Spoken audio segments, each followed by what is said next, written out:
ವಿವಿಧ ಸಂಸ್ಕೃತಿಗಳ ಸಮ್ಮಿಲನ ಕುಂದಾನಗರಿಯತ್ತ ಈ ನಮ್ಮ ಗಮನ. ನಾಲಿಗೆ ಸವಿಗೆ ರುಚಿಯಾದ ಕುಂದ, ಕರ್ನಾಟಕದ ಭವ್ಯತೆಗೆ ಸುವರ್ಣ ಸೌಧ.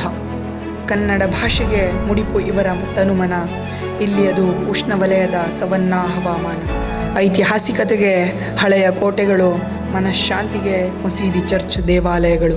ಕಾರ್ಮಿಕರ ಪಾಲಿನ ಕೈಗಾರಿಕೆಗಳು, ವ್ಯಾಪಾರಿಗಳ ಪಾಲಿನ ಕಬ್ಬು, ಹತ್ತಿ, ಧಾನ್ಯಗಳು. ಮೈನವಿರೇಳಿಸಲು ಧುಮ್ಮಿಕ್ಕುತ್ತಿದೆ ಗೋಕಾಕ್ ಜಲಪಾತ, ನೋಡುಗರ ತನುಮನವಾಗುವುದು ಸಂಪ್ರೀತ.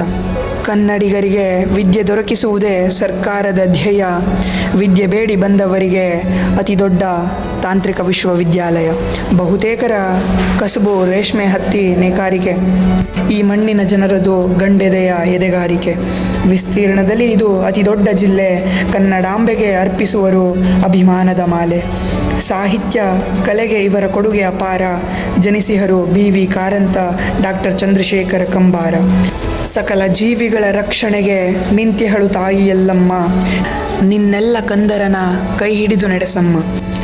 ಬಣ್ಣಿಸಲಾಗದು ಬೆಳಗಾವಿಯ ಮೆರಗು, ಕನ್ನಡ ಭಾಷೆಯ ಕನ್ನಡಿಯಾಗಿದೆ ಇಲ್ಲಿಯ ಜನರ ಸೊಬಗು.